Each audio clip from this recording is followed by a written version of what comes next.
जय मसीह की। मैं आपका स्वागत करता हूं परमेश्वर के दास most reverend bishop doctor Sunil Paul के फेसबुक पेज से। आज हम मनन करेंगे भजन संहिता और उसका 91 और उसका पहला पद, जो इस प्रकार बोलता है। जो परम प्रधान के छाए हुए स्थान में बैठा रहे, वह सर्वशक्तिमान की छाया में ठिकाना पाएगा।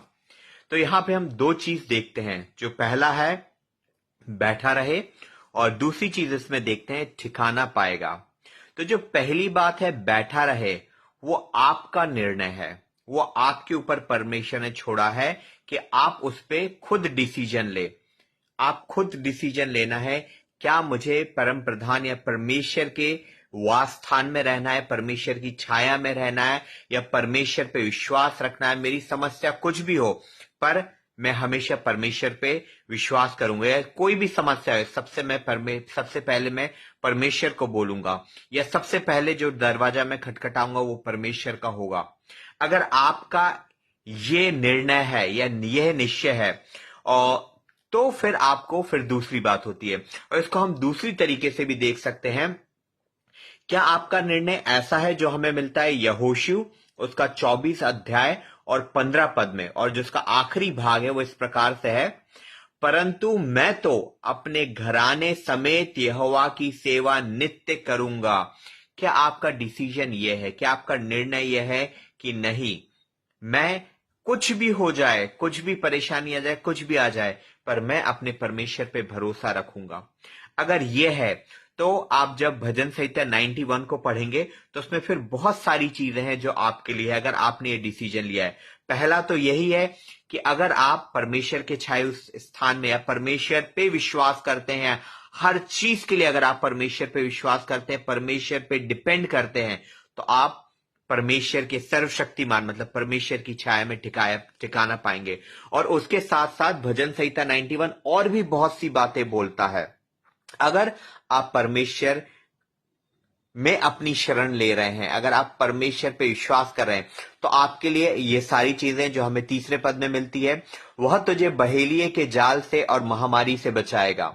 चौथे पद में परमेश्वर ये बोलता है, वह तुझे अपने पंखों की आड़ में ले लेगा और तू उसके परों के नीचे शरण पाएगा। उसकी सच्चाई तेरे ढाल और झिलम ठहरेगी। एक और परमेश्वर का इसमें मिलता है, तू ना रात के भय से डरेगा और ना उस तीर से जो दिन दोपहरी को जाड़ता है। परमेश्वर का एक और प्रॉमिस यहां पे मिलता है, जो बोलता है, ना उस मरी से जो अंधेरे में फैलती है और ना उस महारोग से जो दिन दोपहरी में उजाड़ता है। तेरे निकट 1000 और तेरे दाहिने हाथ 10,000 गिरेंगे, परंतु वह तेरे पास ना आएगा। परंतु तू अपनी आंखों से दृष्टि करेगा और दुष्टों के अंत को देखेगा। इसलिए कोई विपत्ति तुझ पर ना पड़ेगी, ना कोई दुख तेरे डेरे के निकट आएगा। तू सिंह और नाग को कुचलेगा, तू जवान सिंह और अजगर को लताड़ेगा। जब वह मुझको पुकारे, तब मैं उसकी सुनूंगा। संकट में मैं उसके संग रहूंगा, मैं उसको बचाकर उसकी महिमा बढ़ाऊंगा। मैं उसको दीर्घायु से तृप्त करूंगा और मैं अपने किए हुए उद्धार का दर्शन दिखाऊंगा। ये सब कब है? जब आप वो डिसीजन ले रहे हैं कि मैं परमेश्वर पे विश्वास रखूंगा, मैं हमेशा परमेश्वर की शरण में आऊंगा। कुछ भी हो जाए, मैं इंसानों पे भरोसा नहीं रखूंगा, मैं परमेश्वर पे भरोसा रखूंगा। अगर आपका विश्वास है तो ये सारी चीजें आपके लिए। ये तो हमने सिर्फ एक अध्याय में देखी है, भजन संहिता 91 में। परमेश्वर का वचन भरा पड़ा है इस चीजों से। अगर आप परमेश्वर पे विश्वास करते हैं तो आपके लिए परमेश्वर के बहुत सारे प्रोमिसेस। ये तो हमने थोड़े से देखे हैं। जैसे एक छोटी सी बात है, परमेश्वर के वचन में लिखा है मत डर। 366 बार बाइबल में आपका आता है मत डर। एक साल में 365 दिन होते हैं। चौथा ईयर लीप ईयर होता है जिसमें 366 दिन होते हैं। परमेश्वर हर दिन के लिए आपसे कह रहा है मत डर।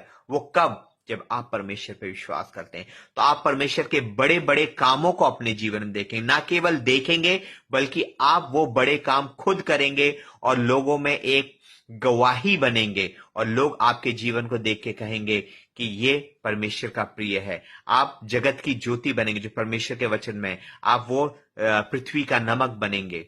जब लोग आपके भले कामों को देख के परमेश्वर पर विश्वास करेंगे। तो आइए आज हम यह दृढ़ निश्चय करें कि अब हमारी कोई भी परेशानी, हम घबराएंगे नहीं, हम परमेश्वर के पास आएंगे और परमेश्वर की छाया में बैठेंगे और परमेश्वर हमारा उद्धार करेगा। परमेश्वर का धन्यवाद हो आज के वचन के लिए।